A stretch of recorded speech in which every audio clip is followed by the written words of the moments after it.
Estas bendiciones son cosa de mandinga. El amor verdadero es regido por la verdad y el bien objetivo, está dirigido por el amor a Dios sobre todas las cosas y el amor al prójimo según el amor de Dios, es decir, según sus mandatos, sus preceptos. Monseñor Alberto Sanguinetti, con un poco de humor permítasenos comenzar con una expresión coloquial. Si se atiende al sentido que tiene en gran parte del mundo rural hispanoamericano, mandinga es una forma corriente de llamar al diablo, no como gran oponente a Dios, sino como el que produce que los asuntos no se puedan controlar y salgan mal. Pues, lo que ha sucedido con Fiducia Supplicans es cosa de mandinga, el diablo metió la cola. En enero, en mi comentario semanal, yo hablé sobre la confusión que traía esta declaración, que declaro tiene poca cosa. Pero ahora hemos tenido un show carnavalesco. En el Uruguay el carnaval dura todo el mes de febrero, en pleno verano, con un gran tropezón en el baile organizado ante el maravilloso paisaje de la Laguna del Sauce en Maldonado. Allí tuvo lugar la bendición casi teatral sobre cada uno de dos varones, sentado uno junto a otro, que celebraban su vinculación a modo de pareja legal. Un verdadero tropezón, es decir, un escándalo, en el sentido de dar el pie contra la piedra, en el camino de testimoniar el Evangelio de Jesús, de testificar la libertad de la Iglesia de las presiones del mundo. Los engaños justificativos, se decía en la mentada declaración y en los comentarios sucesivos que se trataba de bendiciones espontáneas, sin forma, al paso, en ocasiones subitáneas, acotadas a 15 segundos. Sin embargo, fue un acontecimiento propio de la farándula, de ricos y famosos, con amplia cobertura mediática. La ficción de privacidad no podía ser mayor. El hecho fue proclamado en la prensa. Los personajes son más que conocidos. Las mismas bendiciones, con poca gente alrededor, fueron ante periodistas y fotógrafos, que tenían la misión de proclamarlas urbi et orbi. El testimonio de la verdad, escondido. Concedemos que, como se repitió como un mantra, quedó claro que no se trataba de la celebración del sacramento del matrimonio. Pero esto no basta, hay más realidades en juego. Nada claro quedó el juicio si el juicio de la Iglesia, sometida a la palabra de Dios recibida en la tradición viva y constante, que debía iluminar a los solicitantes y quienes los acompañaban, y también al pueblo santo de Dios y a la sociedad entera. De lo contrario, como bien comentó San Gregorio, hablando de los pastores, a propósito del profeta Ezequiel, somos perros mudos, incapaces de ladrar, no acudieron a la brecha ni levantaron cerco en torno a la casa de Israel, para que resistiera en la batalla, el día del Señor, San Gregorio Magno, regla pastoral numerales 2, 4. Las palabras y los gestos tienen significado en un conjunto. Los involucrados ya habían anunciado todo esto desde el año pasado. Los dos varones, que pedían la bendición, 2 días antes habían firmado un contrato legal, mal llamado matrimonio y, en la manipulación lingüística, proclamado igualitario. Ahora bien, la fe católica no reconoce el matrimonio de personas del mismo sexo, por ir contra la razón y contra la palabra de Dios y toda la realidad del ser humano. De aquí que indica que los católicos no deben de ningún modo apoyar su existencia. En este contexto se dieron las bendiciones. Más aún, por este motivo estaba preparada a continuación una fiesta para varios centenares de personas. Ambos, bendecidos, parecen avalar las relaciones sexuales entre personas del mismo sexo. En cambio, la Iglesia, basada en la ley natural y en la ley revelada por Dios, ambas coincidentes, enseña que son desordenadas y pecaminosas las relaciones sexuales fuera del matrimonio de varón y mujer. Tales relaciones entre personas del mismo sexo son gravemente malas por su naturaleza, ofenden a Dios, en su sabiduría y bondad y deforman su imagen en el hombre. Nada de esto quedó claro. Repito, los actos tienen su contexto. Aquí se entendió que no hubo sacramento del matrimonio. Pero al mismo tiempo pareció que eso no importa mucho, démosle pa'lante con casamiento civil para personas del mismo sexo, a la unión carnal entre los mismos. En último término, se participa en la banalización generalizada de la dignidad del ser humano, creado a imagen de Dios y recreado en Jesucristo, su cuerpo, el sexo y el amor, la familia, el llamado a la santidad. Fundamentaciones erróneas de lo actuado. Las tales bendiciones se dice fueron en cumplimiento de la mentada declaración y que fueron indicadas por la representación pontificia en el Uruguay. Bueno, a cada cual su responsabilidad. La declaración Fiducia Supplicans, que ya hemos criticado, no obligaba a esto, aunque era previsible que lo produjera. También alguno puede decir, y algo de eso podía aparecer en las fórmulas ambiguas de la bendición, que se bendecía el amor, no la situación, y que el amor hay que bendecirlo siempre. Esto no es verdad. El amor puede ser ordenado o desordenado, y todos sabemos que lo es con frecuencia. Si unos padres malcrían a sus hijos, y les conceden lo que ellos quieren aunque sea nocivo, los aman mal. Nadie conoce amores tóxicos. El amor verdadero es regido por la verdad y el bien objetivo, está dirigido por el amor a Dios sobre todas las cosas y el amor al prójimo según el amor de Dios, es decir, según sus mandatos, sus preceptos. Este es el camino del verdadero amor y la verdadera libertad. La unidad de la Iglesia. Se ha dicho que opinar algo diferente en estas circunstancias rompe la unidad de la Iglesia. Y esto es grave. La unidad de la Iglesia es un don precioso, que Jesús pidió al Padre, que sean uno, y que le pedimos al Cordero de Dios en cada Eucaristía, danos la paz. Todos sabemos que es compleja, es unidad en la confesión de la fe, la comunión sacramental, la caridad, la comunión jerárquica, con el sumo pontífice, el colegio episcopal, con el obispo del lugar. Por eso mismo, muchas veces callamos, no porque cuidemos carreras eclesiásticas o prebendas, para preservar la comunión y, sobre todo, para no pasarles problemas a los fieles.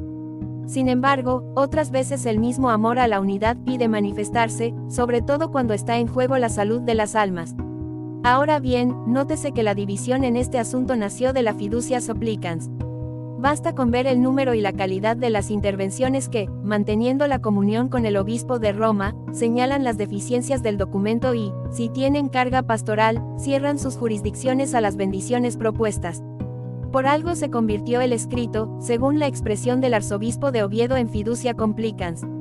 De todas formas, continúa diciendo, tenemos bastantes datos en el Antiguo y Nuevo Testamento, con 2000 años de custodia de la Iglesia, como para saber qué hacer.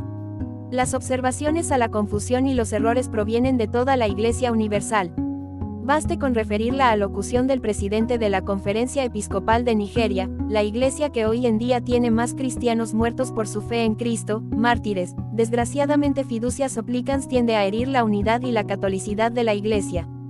Por eso, en comunión con otras iglesias, afirma que no hay lugar a bendición de parejas homosexuales e invita a discernir y diferenciar adecuadamente entre la voz de Dios y la voz del mundo. La mirada compasiva de Dios y de la Iglesia. No faltará quien acuse a estas posturas, incluida la nuestra, como rígida, leguleya, desconocedora de la misericordia de Dios y de la condición humana. La Iglesia no recibe su mirada y su juicio sobre el hombre y la humanidad de sí misma, ni mucho menos del mundo, sino de Dios como se ha manifestado en la historia de la salvación, definitivamente en Cristo, y como ella misma ha custodiado el depósito en siglos. Por eso la Iglesia, la fe recta fe, no es puritana, no piensa en un hombre ideal abstracto, ni tampoco sigue las ideologías del hombre que quiere construirse según su propia idea o su propia voluntad. En la Iglesia conocemos y nos asombramos ante la dignidad del hombre creado a imagen de Dios, y lo sabemos a su vez débil y herido por el pecado. Lo miramos, nos miramos, a la luz de Cristo, que, sobre el madero llevó nuestros pecados en su cuerpo, para que nosotros muertos a los pecados, vivamos para la justicia, 1 de Pedro 2, 24. Por eso, la Iglesia llama a la conversión y, sobre todo, a creer en la misericordia divina, en la verdad de su palabra, en su auxilio y gracia, que nos permiten vivir en humildad una vida de justicia, es decir, de santidad. Anunciamos la belleza de la vida honesta y casta, así como el combate contra la concupiscencia desordenada, el egoísmo, las tinieblas provenientes del pecado, la necesidad de ser salvados por la gracia de Dios.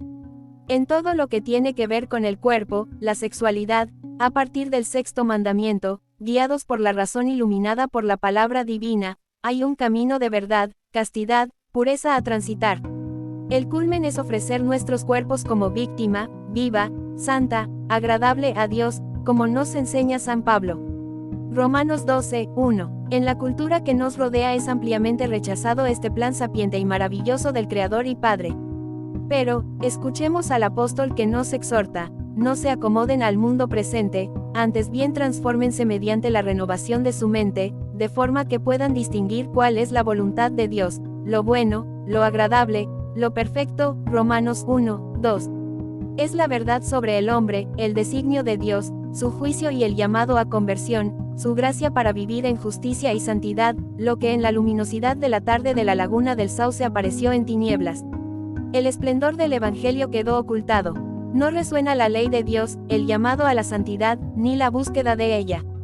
A los hombres no se les dio el testimonio de la misericordia de Dios que llama y cura la ceguera.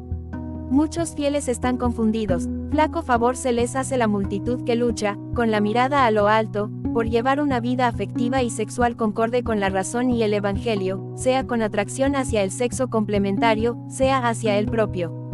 Cualquier pastor tiene experiencia de haber acompañado a hermanos que buscaban la verdadera libertad, el amor recto, con mucho esfuerzo, con caídas y levantadas, con experiencia del propio límite, con desgarrones afectivos tremendos. La compasión estaba intrínsecamente unida a señalar la verdad, el camino de la cruz y la oración confiada en la gracia de Dios. En estas circunstancias nos interpela y nos guía el beato Jacinto Vera. Él tuvo que enfrentar violentas luchas ideológicas, frente a poderes muy fuertes, incluido el mediático. Él padeció desprecios, insultos, difamaciones e injustas medidas de fuerza. Por su lado, siempre mantuvo su caridad sin límites, su bondad en el trato, su apertura, aún la de su casa, a todos. Asimismo no dejó de anunciar toda la verdad del Evangelio, también en lo que contrariaba las ideologías dominantes, lo que enfrentaba los pecados de los hombres, lo que desagradaba a muchos y presentaba el amor de Dios y el llamado a la conversión y a la gracia de la salvación. En difíciles circunstancias testificó de sí mismo, que tan repetidos ejemplos hemos dado de renunciación de todos los bienes terrenos, no hemos dado hasta ahora un solo ejemplo de querer sacrificar nuestra conciencia por ningún respeto humano. En la oración de la Iglesia. Al comienzo de la Cuaresma hemos cantado con la Iglesia, en el introito del miércoles de cenizas, con las palabras de la Escritura Sagrada, Sabiduría 11, 24 a 24, 27, pasaje 56, te compadeces de todos, Señor, nada odias de lo que has hecho, disimulas los pecados del hombre, para que se arrepientan. Los perdonas, porque tú eres, Señor y Dios nuestro. Ten misericordia de mí, oh Dios, porque en ti confía mi alma. La misericordia y el perdón de Dios traen consigo la súplica, la confesión del pecado y el arrepentimiento. Los miembros de la Iglesia no somos ajenos a tal debilidad, por eso necesitamos continuamente que nos corrija la palabra de Dios, predicada con amor y verdad, para enfrentar las tinieblas del pecado. También a los pastores hay que predicarnos la conversión. El camino no es defender siempre lo actuado y la imagen de unanimidad aparente, acusando a los otros que informan mal. Hay mucho que orar en reparación a las ofensas hechas a Dios, nuestro Señor y Padre, y al corazón de Jesús, a este adorable corazón al que el beato Jacinto Vera en 1875 consagró el Uruguay. Concluimos orando con la Iglesia por la Iglesia, en el camino cuaresmal. Señor, guarda con amor constante a tu Iglesia, y, pues sin tu ayuda no puede sostenerse. Lo que se cimienta en la debilidad humana, protege a tu Iglesia en el peligro. Y manténla en el camino de la salvación por nuestro Señor Jesucristo, tu Hijo, que vive y reina contigo en la unidad del Espíritu Santo, y es Dios, por los siglos de los siglos. Amén. Monseñor Dr. Alberto Sanguinetti Montero, Obispo Emérito de Canelones.